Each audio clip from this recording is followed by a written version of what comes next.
I've been spending some time distilling my thoughts about the current climate across the country, and I'm going to make a statement right now.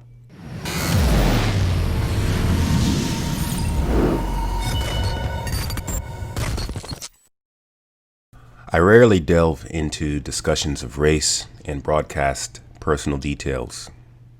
I generally use social media as exclusively publishing channels for our Event Horizon platform.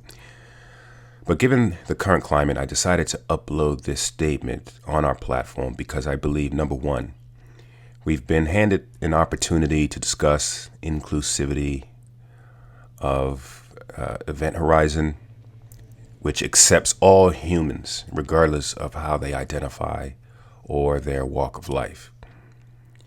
We have a diverse and global community that I encourage to thrive on inclusion. Second, as the head of Event Horizon and as a Black person in America, I feel obligated to lead, set an example, and give an account that I hope will provide an eye-opening perspective. I, like you, believe strongly in the power of sport and science as a unifying force. And by the end of the statement, I intend to do exactly that, achieve healing and unity.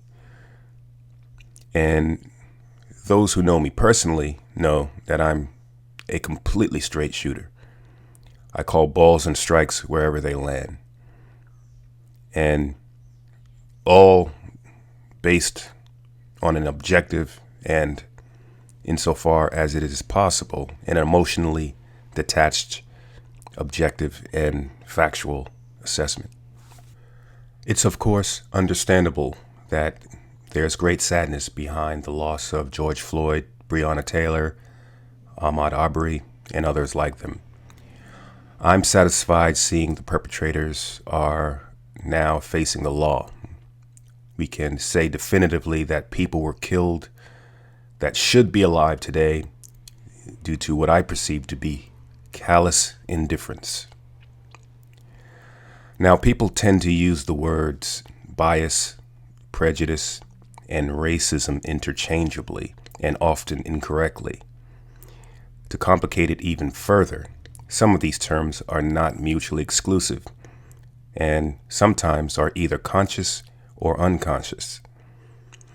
It is because of this, the conversations and debates that are happening trying to decipher whether the transgressions were fueled by a combination of said influences. As far as I'm concerned, this is an intractable problem. It's nearly impossible to prove prejudice, racism, etc. empirically. And it may be an exercise in futility to tread down that pathway. That won't likely lead to an actionable place, however correct our suspicions may be.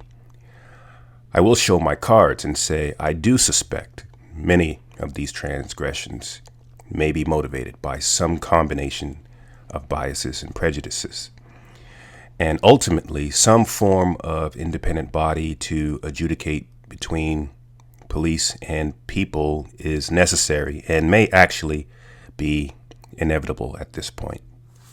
And insofar as there are structural problems that still persist, we will need to attack those as needed on an ad hoc basis. So, make your votes count.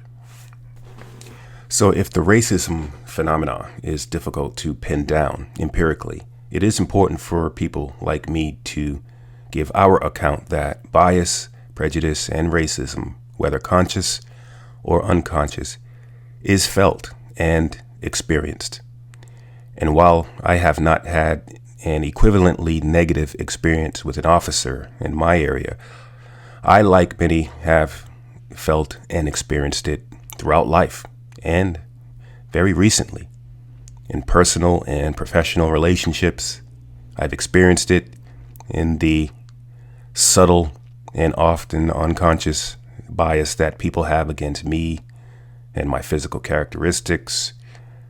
I won't go into any more detail because this video would be very long and very painful. But know that I've experienced all of it, and I've had to find many ways to improvise, adapt, and overcome, personally and professionally. With experience, I've come to suspect that perhaps this is deeply rooted and ingrained at young ages, and often unconsciously. And for reasons not entirely clear, this apparently can even be a problem with those who hold themselves out as so-called allies.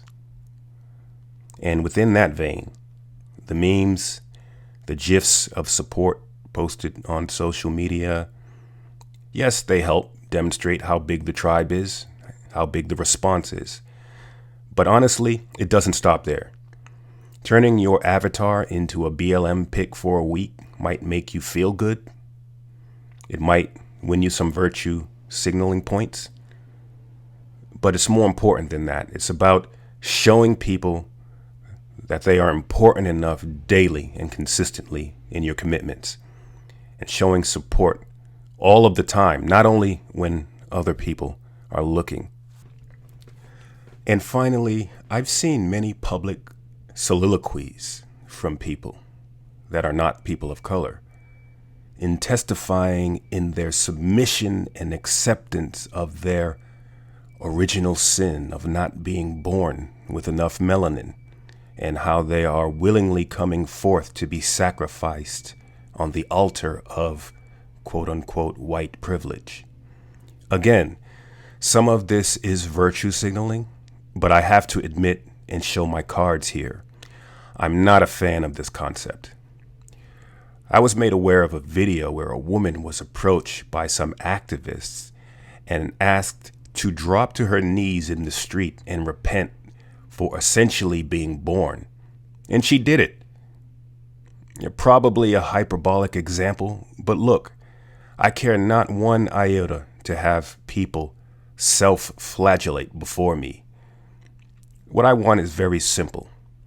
Accept me for who I am, see me as an equal, regardless of our physical characteristics that I have or you have, and make it a commitment to step up when you see other humans face any form of discrimination or distress.